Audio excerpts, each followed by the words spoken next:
கிறிஸ்துவுக்குள் பிரியமானவர்களே, இயேசுவின் நாமத்திலே உங்களை யாவருக்கும் என் அன்பின் வாழ்த்துக்கள். இந்த நாளிலே நீங்கள் எத்தனை பேர் சந்தோஷமா இருக்கிறீங்க? இந்த நாளிலே உங்களுடைய துக்கமெல்லாம் சந்தோஷமாய் மாறும். ஆமென். இன்றைக்கு நான் உங்களோடு கூட ஒரு அழகான கர்த்தருடைய வார்த்தையை நான் பகிர்ந்து கொள்வதிலே நான் மகிழ்ச்சி அடைகிறேன். மீண்டும் இந்த யூடியூப் சேனல் மூலமாய் ஒவ்வொரு அன்பு தேவ பிள்ளைகளை சந்திப்பதிலே நாங்கள் மகிழ்ச்சி அடைகிறோம். இந்த நாளிலே இந்த செய்தி கேட்பதற்கு முன்பதாக நீங்கள் யாராவது யூடியூப் சேனலில் முதலாக நீங்கள் பார்ப்பீர்களானால் என்னுடைய சேனல் நீங்கள் சப்ஸ்கிரைப் பண்ணும்படி நான் உங்களை அன்பாக கேட்கிறேன். இந்த அநேக நண்பர்களுக்கு இதை நீங்கள் ஷேர் பண்ணுங்க. அநேக தெய்வ வார்த்தைகள், அநேக பாடல்கள் நாம் எல்லாம் சேர்ந்து ஆண்டவர் நாமத்தை மகிமைப்படுத்துவோம். ஹல்லேலூயா.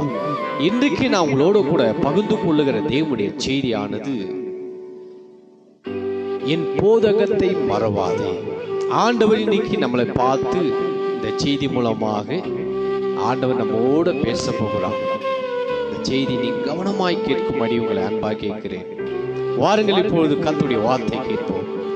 நீதிமொழிகள் 3ஆம் அதிகாரம் 1, 2, 3 வசனத்தை நான் வாசிக்கிறேன்.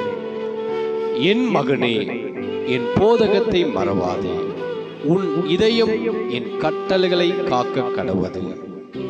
அவைகள் உனக்கு நீடித்த நாட்களையும் தீர்க்காசையும் சமாதானத்தையும் பெருக பண்ணும். கிருபையும் சத்தியமும் உன்னை விட்டு விலகாது இருப்பதாக. நீ அவைகளை உன் கழுத்திலே பூண்டு அவைகளை உன் இதய பலகைகளை எழுதிக்கொள்.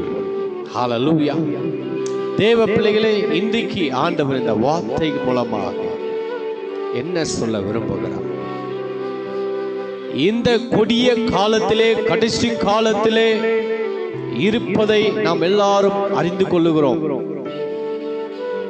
இந்த கடைசி காலத்திலே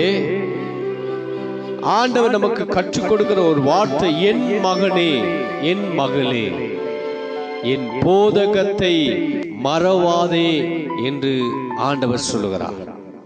ஹல்லேலூயா. இந்த செய்தி கேட்கிற தேவ பிள்ளைகளே, இந்த உலகத்தில் இன்னைக்கு என்னை விட்டு விடுகிற காலம் வரும் என்று ஆண்டவர் சொல்லுகிறார். விசுவாசத்தை விட்டு விலகுகிற காலம் வரும்.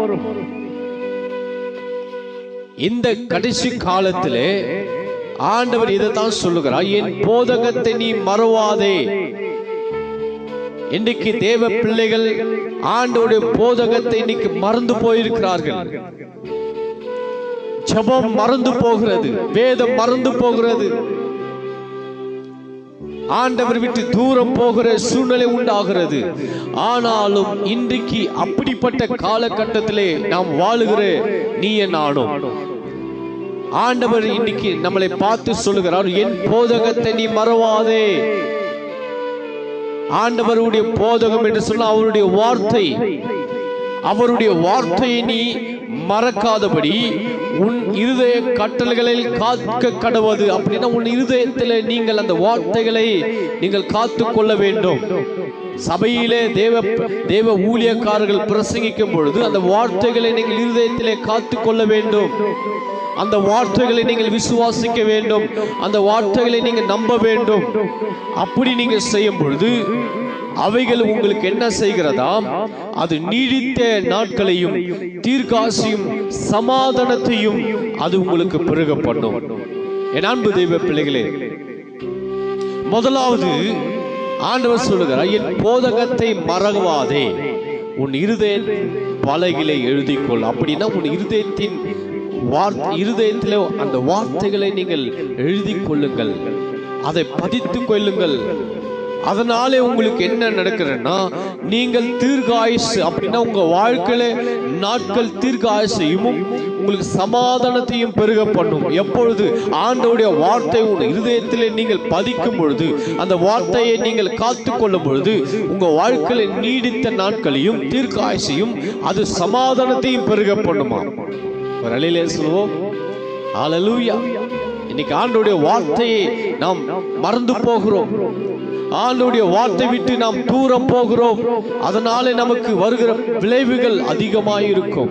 என் அன்பு தேவ பிள்ளைகளே, வேதம் சொல்லுகிறது, திருடன் திருடவும் கொல்லவும் அழிக்க வருகிறான் என்று வேற ஒன்றுக்கும் அவன் வரான்.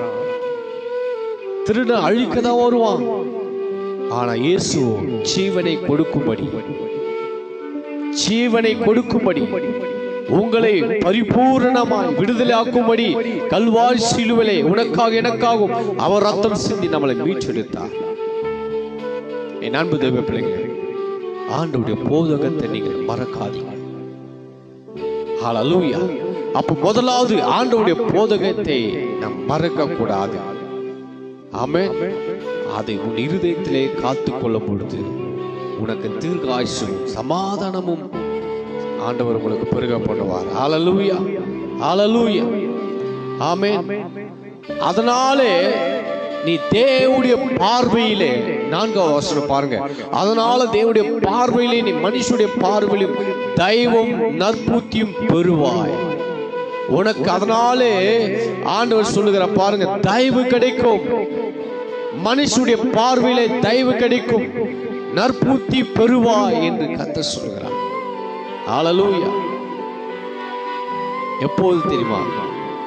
நீங்கள் ஆண்டவருடைய வார்த்தைகளை கேட்டு, அந்த போதகத்தை நீங்கள் கேட்டு அதன்படி நீங்கள் நடக்கும் பொழுது, அதை உன் இருதயத்திலே நீங்கள் பதித்துக் கொள்ளும் பொழுது, ஆண்டவருடைய வார்த்தைகள் படி நீங்கள் நடக்கும் பொழுது உங்களுக்கு தயவு கிடைக்கும்.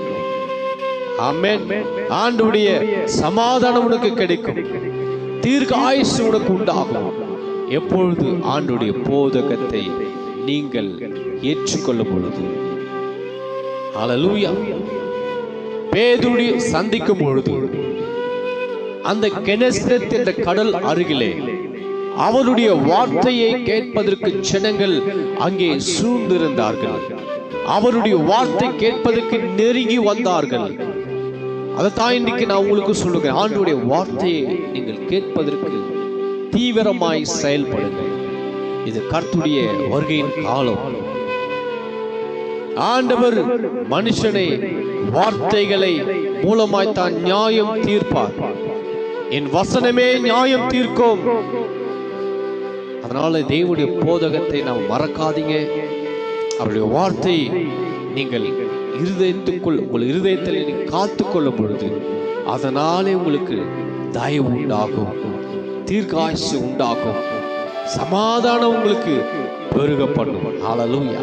இந்த வார்த்தை கேட்கிற தேவ பிள்ளைகளே, கர்த்தர் இந்த நாளிலே இந்த வார்த்தை மூலமாய் தேவன் உங்களை ஆசீர்வதித்து தீர்க்காயுசு சமாதானமும் பெருக பண்ணுவாராக. God bless you. கர்த்தர் உங்களை ஆசீர்வதிப்பாராக. ஆமென், ஆமென்.